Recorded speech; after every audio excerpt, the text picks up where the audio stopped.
Greetings, everybody. Chris Hislop here from the Montana World Affairs Council. Welcome to another episode of Global Perspectives on Security, where we dig a little bit deeper onto the security and international questions of the day with our good friend and partner, Mick Mulroy from the Lobo Institute. Mick is former Deputy Assistant Secretary of Defense for the Middle East, a retired CIA paramilitary operations officer, and United States Marine. He's a national security analyst and co-founder of the Lobo Institute here in Whitefish, Montana, and a board member of the Plato Institute in Athens, Greece. Now, Mick and I like to talk probably once every 10 days or 2 weeks or so, but I feel like a lot of things have piled up since we spoke last, Mick, and we've got a few things we want to cover. Right above my head, we have nukes, drones, and Afghan commandos. I mean, that's a lot to talk about, Mick, so let me just pitch it over to you and see if you can help us make sense of it.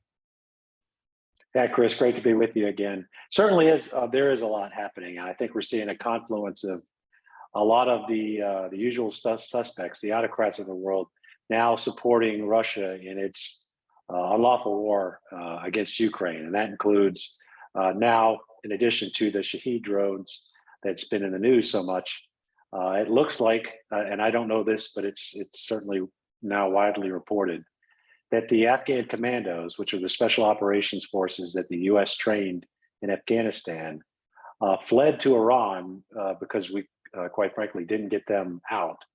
And now Iran is, I think, forcing them to fight for the Russians, most likely in Ukraine. And they're actually taking their families with them as some sort of leverage. It would be a horrible confluence of circumstances.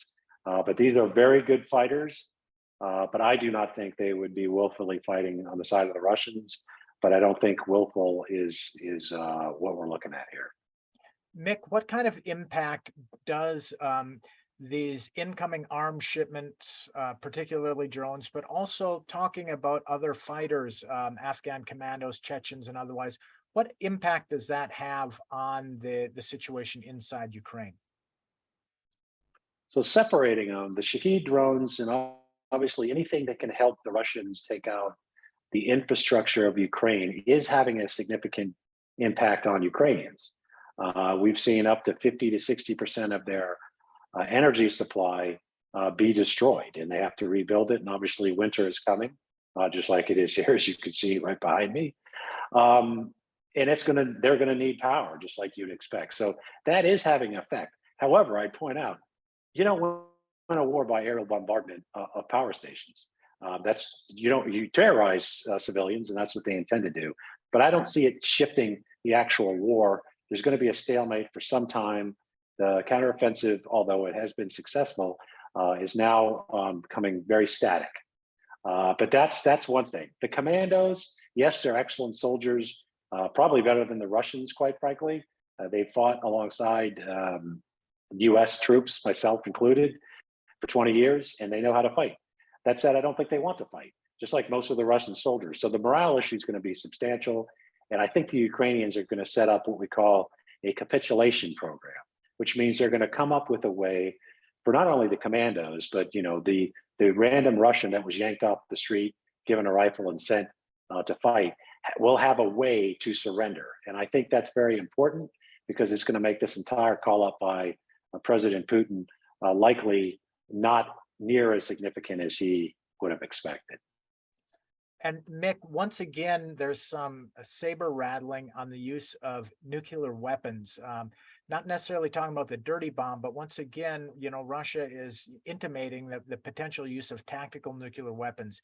Is there anything new on this issue? Is there any new development that would make us see this in a different light? So a couple things, Chris. They have annexed illegally, parts of Ukraine. They essentially held sham referendums, not important to the international community, which wouldn't recognize it. However, there's a thought that Russia is now saying that it's part of Russia. Therefore, if it gets attacked, which they just said today, they would consider using tactical nukes to defend Russia. So if the newly illegally annexed parts of Ukraine are now Russia, and Ukraine obviously is going to try to recover their own territory, there's an idea that Russia may use that as a pretext to use a non-strategic, what we're calling on the media, a non-strategic nuclear weapon, which means a low yield weapon. However, I think the United States has sent a very clear message, both front channels and back channels, that if they do use a nuclear weapon, tactical or strategic, they will face consequences directly from the US military. I think they'll contain that into Ukraine, but I do think that will rise to a level where the United States will use military action against the Russians in Ukraine, which would include trying to deplete as much combat power as we can of the Russians after such a weapon was deployed. So in case you missed our last episode with Mick, we did talk about the Geneva Conventions and the international laws of war, where Mick went into more depth on this very important issue of annexation and referendum, and somehow the Donbass being considered to be Russian territory, and what that might mean then, as Mick mentioned now, for the use of tactical nuclear weapons, and what is going on within the war. So Mick once again makes sense of a very difficult and complex situation for us. So thanks a lot, Mick, to you and your colleagues at the Lobo Institute. I would also like to thank the Dennis and Phyllis Washington Foundation, Allegiance, and Stockman Bank, who help us bring this and so many more programs to Montanans. Mick, thanks again. I think we ought to maybe not spend 2 weeks apart, but a little bit, we'll try one maybe in a week or so we don't have so many things on our plate. How does that sound? Sounds good. All right, Mick. Thanks again. Be well. Bye-bye. You too.